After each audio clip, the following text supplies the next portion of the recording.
Joint फॅमिलीतही काही ना काही कुरबुरी आपल्याला बघायला मिळतात. मे बी 2 जावांच्यात असतील किंवा सासू सुनांच्यात असतील किंवा सासू 2 सुनांमधले कंपॅरिझन करते Correct. त्यामुळे असेल. तर असं काही एक उदाहरण आहे किंवा असा काही तुमचा अनुभव आहे का?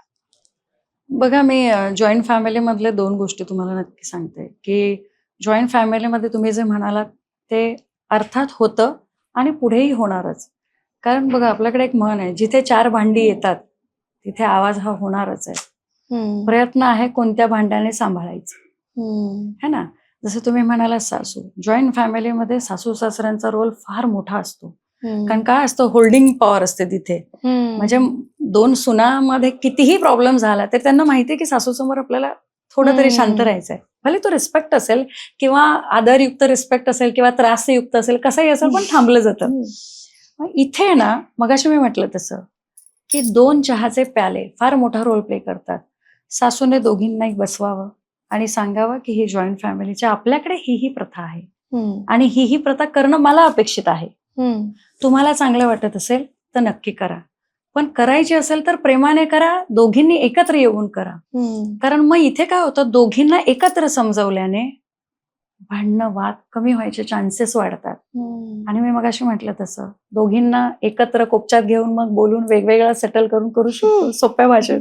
पण इथे काय होतं की बऱ्याचदा आहे ना, एक न्यूनगंड असा तयार होतो की 2 जावा किंवा 2 किंवा 3 जे काय असतील ते, आणि मग ते भावांमध्ये ना मग ते कुरबुरी व्हायला लागतात. की मी मगाशी म्हटलं तसं तुम्ही कुठलंही उदाहरण बघा की आईने म्हणजे सासूबाईने आईने तिला हे दिलं, मला हे दिलं नाही, त्याला हे दिलं, हेच फेवरेटिझम हेच असतं ना. इथे सोपा मंत्र काय माहितीये, स्वामी जसं नेहमी म्हणतात की तुला जे मिळणार आहे मी तेवढंच तुला देणार आहे. आणि जर असं गृहीत धरू की त्या फॅमिलीमध्ये सगळे स्वामी भक्त, असं गृहीत धरू कोणी ना कोणी कोणाचं तरी काहीतरी करत असतं, मग हा जर एक थॉट आणला की कदाचित स्वामींनी माझ्या आयुष्यात एवढंच मला ठेवलं असेल, माझ्या नशिबात हेच असेल, तर आय एम हॅपी. मी म्हटलं तसं जेव्हा कंपॅरिझन सुरू होतं ना, तेव्हा आयुष्यामध्ये भांडणं आणि वाद व्हायला लागतात. मग ही वाद, आता जॉईंट फॅमिलीचा सगळ्यात मोठा फायदा, मला जर माझ्या मुलांमध्ये एकोपा म्हणजे फॅमिलीला धरून राहणं, भावंडांमधलं प्रेम, त्यांचा ऍडजस्टमेंटची सवय ही जर शिकवायची असेल तर सासू सुना आणि जावा म्हणून ऍडजस्ट करायला लागणार. कारण मुलं तुम्हाला बघूनच शिकतात. तुम्ही कितीही काही करा, तुम्ही जर सासू सासऱ्यांशी, आई बाबांशी किंवा मोठ्यांशी जर तुसडेपणाने किंवा वाईट वृत्तीने, वाईट विचाराने वागत असाल, तुमची मुलं तुम्हाला 100% कॉपी करत असतात. त्यांच्या सबकॉन्शियस माइंडला तुम्ही ते डिलिव्हर करत असता. पण याच्यामध्ये यांना सोल्युशन एक आहे की बसून मुद्दे सोडवायचा प्रयत्न करा. मी जॉईंट फॅमिलीचं एक उदाहरण देते. माझ्याकडे एक केस आली होती, प्रॉपर्टीशी रिलेटेड होती. फेवरेटिझमच झालं होतं की आईने मोठ्या मुलाला कमी दिलं कारण तो सेटल आहे आणि छोट्याला तिला जास्त द्यायचं होतं कारण त्याच्याकडे काहीच नाहीये. आता कुंडली मला हे सांगत होती की जर हे झालं तर फ्युचरमध्ये ज्याच्याकडे ती प्रॉपर्टी जाणार आहे त्याच्या मुलाच्या कुंडलीमध्ये मंगळाचे दोष यायचे चान्सेस आहेत. असंच होतं, हा अनुभव आहे. जे माझ्याकडे आले होते त्यांना मी विचारलं की तुम्हाला तुमच्या मुलांचं आयुष्य कसं हवंय.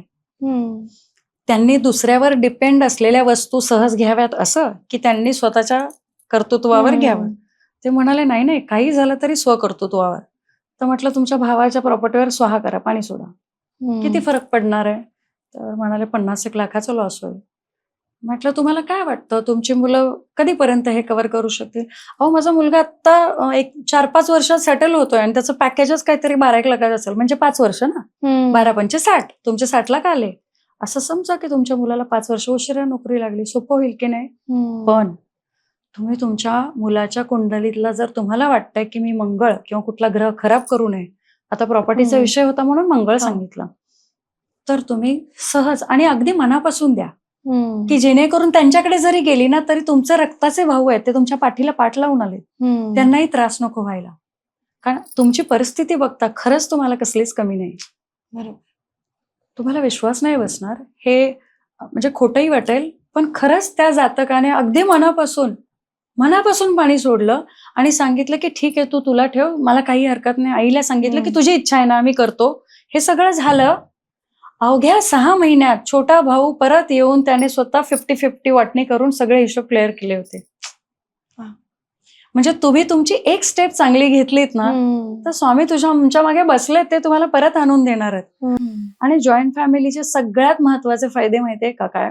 हे माझं मत आहे की जेव्हा सण किंवा मी म्हटलं तसं आपल्या 12 महिने सण असतात, त्या सणाला एकत्रित येऊन तुम्ही तो आनंद उपभोगता. रक्षाबंधन आहे, भाऊबीज आहे. तुम्ही बघा एका फॅमिलीमध्ये 30-40 जण असतात. 2 BHK मध्ये मी बघितलेत. आणि तो जो आनंद असतो, ती जी मजा असते, ते प्रेम, ते खाणं घेणं, तो आनंद न्यूक्लिअर मध्ये नाही मिळत. आणि त्या आनंदामध्ये मुलांना आपण आपसूक समजवतो की आपण एक समाजाचा भाग आहोत आणि आपल्याला समाजाबरोबर असं छान नांदायचंय. आणि हे नांदायचं कसं, म्हणजे अगेन पुन्हा एक विषयाला माझी आई असं म्हणते की आई कशी नांदते त्याच्यावर मुलगी कशी नांदणार आहे हे ठरतं. आणि तुम्ही बघाल आपल्याकडे पूर्वी ही म्हण पण होती. म्हणजे काय की मी माझ्या आईला नांदताना बघितलंय, मी ते कॅरी केलंय आणि ते मी पुढे कदाचित माझ्या मुलीला पण मी तेच देईन किंवा माझ्या मुलांना किंवा माझ्या पुढच्या येणाऱ्या पिढींना तेच देईन. मग हे देता आलं ना सोपं, तर खूप सोपं होतं असं मला वाटतं. त्याच्यामुळे गोष्टी कोणत्या धरायच्या आणि सोडायच्या हे समजलं की गोष्टी सोप्या होतील.